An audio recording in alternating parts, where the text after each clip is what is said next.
Assalamualaikum warahmatullahi wabarakatuh. Halo, saya Aris Ramansyah. Saya adalah mahasiswa S1 Bekasi, Fakultas Ekonomi dan Bisnis, jurusan akuntansi. Kali ini saya akan menjelaskan tentang keterampilan berbicara. Keterampilan berbicara. Kenapa harus membahas keterampilan berbicara?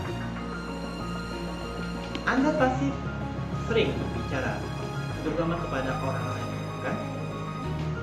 Mulai dari berbicara dengan teman Anda maupun orang yang lebih tua dari Anda.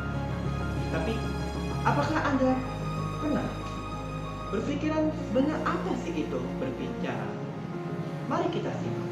Keterampilan berbicara adalah kemampuan melakukan pola-pola tingkah laku yang kompleks dan tersusun rapi secara mulus dan sesuai dengan keadaan untuk mencapai tujuan itu.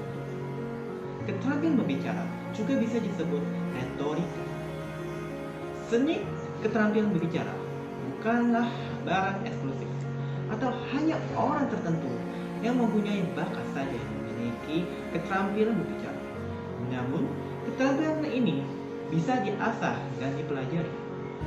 Karena keterampilan berbicara ini bersifat seni, maka pengetahuan yang harus dipelajari harus sangat dalam dan luas. Tujuan pengetahuan. Tujuan berarti merupakan tujuan pembicaraan yang menekankan daya bujuk sebagai pembicara. Hari ini berarti tujuan pembicaraan ini lebih menekankan pada usaha mempengaruhi orang lain untuk bertindak sesuai dengan apa yang diharapkan pembicara melalui penggunaan bahasa yang halus dan penuh penyataan.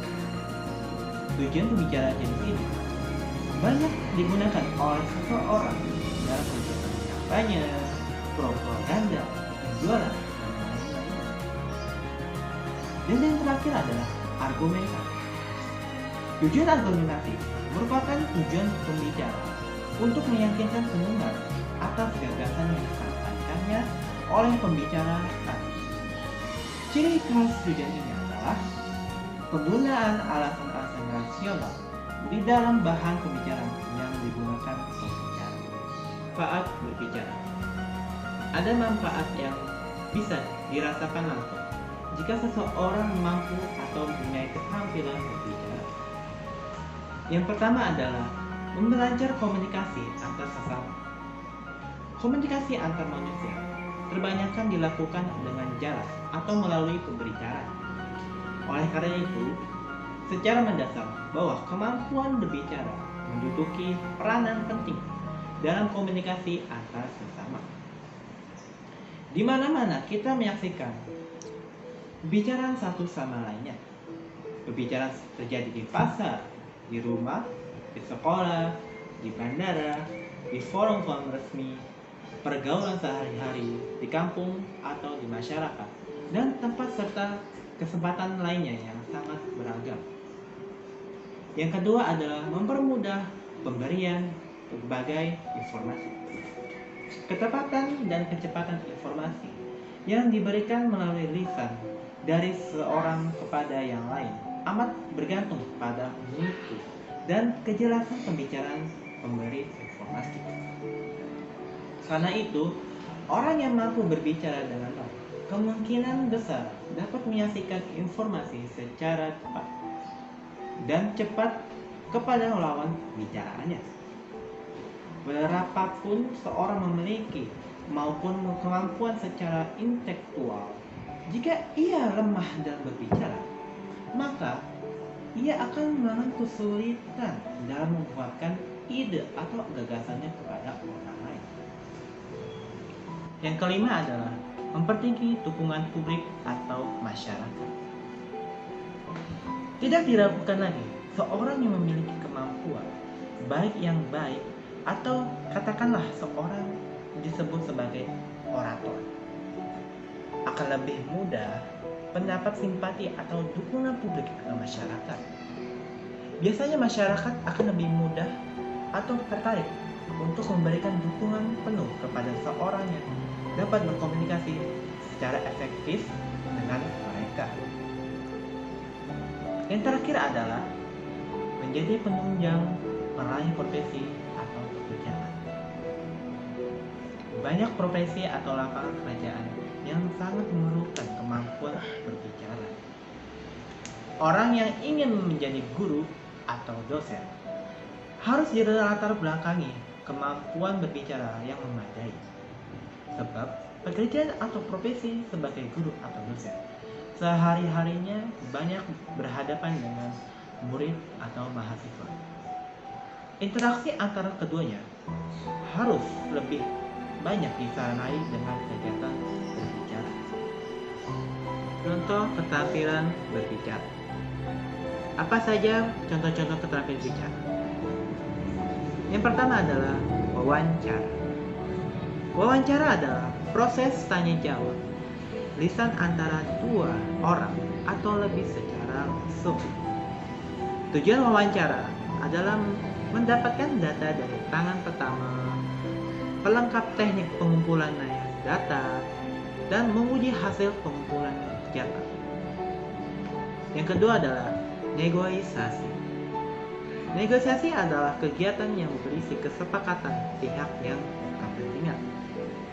Tujuan negosiasi mencapai kesepakatan, mencapai penyesuaian, mencapai kondisi saling menguntungkan. Yang ketiga adalah presentasi. Presentasi adalah suatu kegiatan berbicara di hadapan banyak hadirin atau salah satu bentuk komunikasi.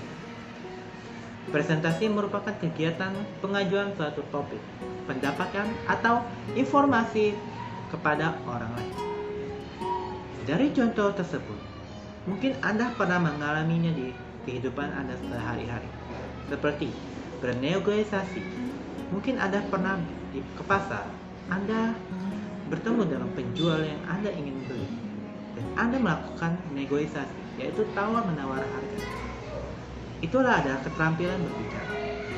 Dan presentasi, mungkin Anda di saat sekolah melakukan presentasi, mungkin Anda sendiri maupun kelompok Anda di hadapan banyak orang. Itulah bentuk keterampilan berbicara. Demikian penjelasan saya tentang keterampilan berbicara. Saya harap Anda bisa memahami apa isi pentingnya keterampilan berbicara dan apa itu keterampilan berbicara. Saya simpulkan, keterampilan bicara itu sangat penting. Kenapa?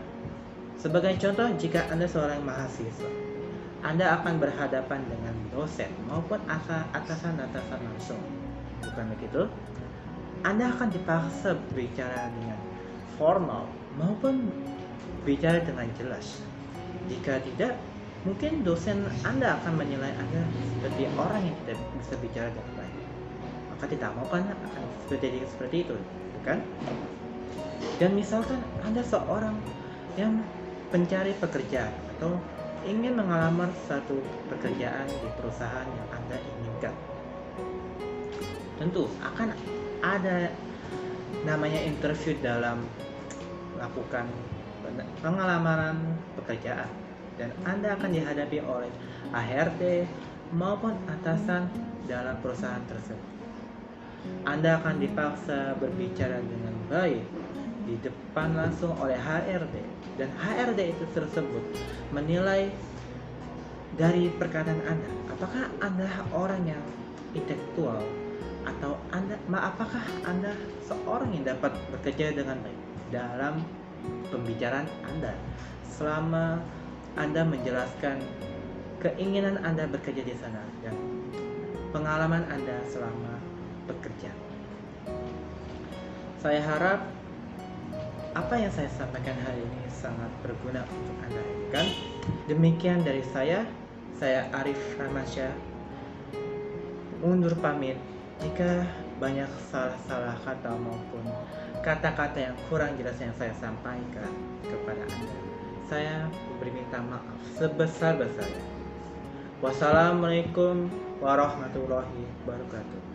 Maju terus.